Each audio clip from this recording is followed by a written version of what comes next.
Hello everyone, welcome to back my channel. I hope everyone is having a wonderful day. Before starting the video, please go ahead and hit the subscribe button and give this video a thumbs up. Kelly Ripa and Mark Consuelos are living the Swiss life.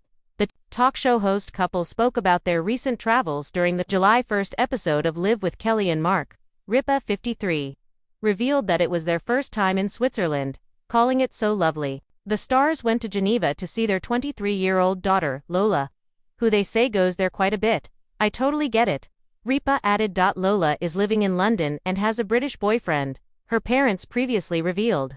Hats off to the people in Switzerland. Consuelos, 53, said, "We were only in one city, but it's the cleanest. It's so clean." The Riverdale actor shared he didn't see one piece of gum or so much as a wrapper during their trip. Ripa joked that it was so clean that they were searching for dirt when she landed in Geneva to stave off jet lag.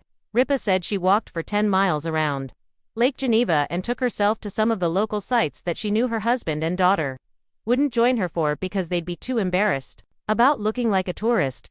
"Guess what? I am," Ripa responded. She saw the swans of Lake Geneva and went on the Ferris wheel to see the view from the top before her husband and daughter joined to visit the city's old town. For his part, Consuelos also pointed out the Mont Blanc bridge that he said his great-grandfather had helped build years ago. In addition to reminiscing on the July 1st episode of their talk show, the couple also shared pictures on Instagram documenting their trip. Ripa posted an image of her and her husband cuddled up at a table.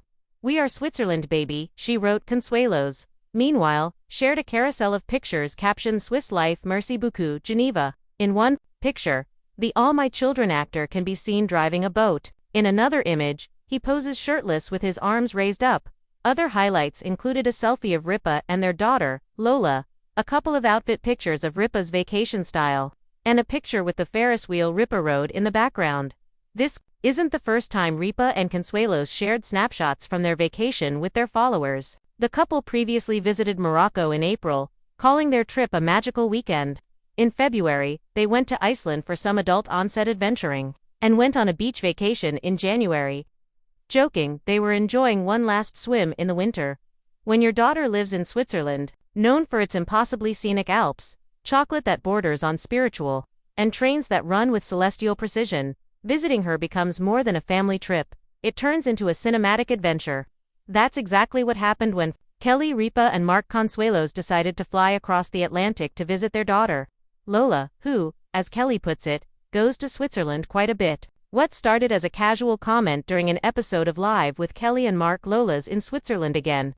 She just sort of goes," Kelly had said with a shrug, became a family escapade that mixed fond reunions, fondue, and an unexpectedly public yodeling contest. More on that later. The Alpine itinerary. Lola Consuelos, the couple's middle child, has always carved her own path. A recent graduate of NYU and a blossoming singer-songwriter, she's also developed a soft spot for the quiet, refined life of Geneva and the surrounding Swiss countryside. According to Kelly, she goes to Switzerland like I go to So, this summer, Kelly and Mark packed their bags. Mark overfolded his t-shirts. Kelly underpacked socks and landed in Zurich on a sunny July morning, jet-lagged but determined. "I told Mark, don't say 'Do you guys speak English here?' and he immediately said it to our cab driver." Kelly later joked in an Instagram story. From Zurich, they took the scenic Glacier Express to Zermatt, where they met Lola, who had just returned from a songwriting retreat in the mountain village of Gimmelwald. The family reunited under the towering shadow of the Matterhorn. It was like the sound of music. But if Maria had better shoes and a phone with international data, Kelly quipped. "A family that fondues together." One of their first stops as a reunited trio was a lakeside chalet in Lucerne, where they indulged in a traditional Swiss dinner, raclette, rasti, and a molten cauldron of cheese fondue. "I don't know what it is about melted cheese and bread, but it does something to you emotionally," Mark said, raising his fondue fork like a ceremonial staff. "Like, I don't want to leave this table or this country." Kelly was less poetic, more practical. "I was halfway through my third helping and realized I hadn't blinked in 5 minutes. That's how you know it's good." Lola, who has developed a knack for speaking Swiss German, or at least ordering confidently from menus, translated for her parents, ordered dessert, and guided them through customs like a pro. "She's like our little Alpine ambassador," Mark joked. "I keep asking her, 'Are you sure you're not secretly working For Swiss tourism, Yodelahihu, unexpectedly in what became the viral moment of the trip. The family attended a regional festival in Interlaken, complete with traditional Alfren performances, local crafts, and to Kelly's horror delight, a yodeling competition for visitors. "Oh, you already know where this is going," she later told their TV audience back in New York. Mark entered, he yodeled, in grainy footage captured by a grinning Lola and posted to her Instagram story. Mark can be seen, microphone in hand, earnestly attempting to hit a series of notes that sounded somewhere between a falsetto cry for help and a goat summoning rain. "Look, I was trying to connect with the culture," Mark defended.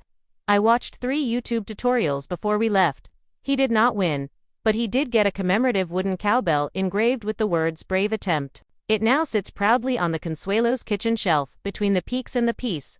What struck Kelly the most, she said, wasn't the Instagram-worthy scenery, or even the endless servings of Toblerone. It was how peaceful her daughter looked. "She's just herself here. You know what I mean?" Kelly told a friend during a late-night FaceTime, as she lounged on a chalet balcony overlooking Lake Geneva. "Like something about this place matches her rhythm.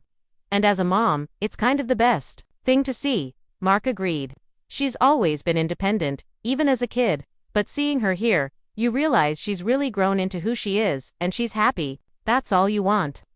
During a hike through the Lauterbrunnen Valley, where waterfalls spilled down cliffs like silk ribbons, the 3 stopped often to take photos, not just for social media, but for the kind of album you look at 20 years from now, when you forget what your phone passcode was, but still remember the way your daughter smiled when she showed you her favorite mountain bakery.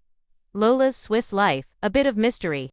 A lot of freedom. Lola's reasons for visiting Switzerland so often have remained somewhat vague. Songwriting inspiration, peaceful pace, the coffee, she said. But it's clear the rhythm of Swiss life suits her. She wakes up, she journals, she walks by a lake, she writes lyrics in 3 languages.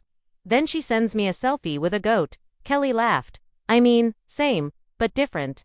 Lola's music career is steadily gaining traction, with her recent single, Velvet Skies, reportedly inspired by a moonlit night on Lake Geneva, gaining streams on Spotify and mentions in indie music blogs. "She sent me a voice memo from Switzerland last month," said her producer in New York. "It had the sound of cowbells in the background and her humming a melody. We ended up using both in the final mix. There's just something magical about her process." Mark and Kelly's takeaways from Swiss life before they left. The family spent a quiet morning at a small village church where Kelly lit a candle. Just because it felt like the kind of place you're supposed to. Mark journaled his latest hobby, and Lola sketched song lyrics on a napkin.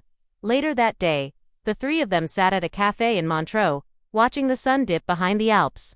Sipping espresso and passing a notebook back and forth, Mark writing observations, Kelly doodling shoes, Lola composing lines for her next song.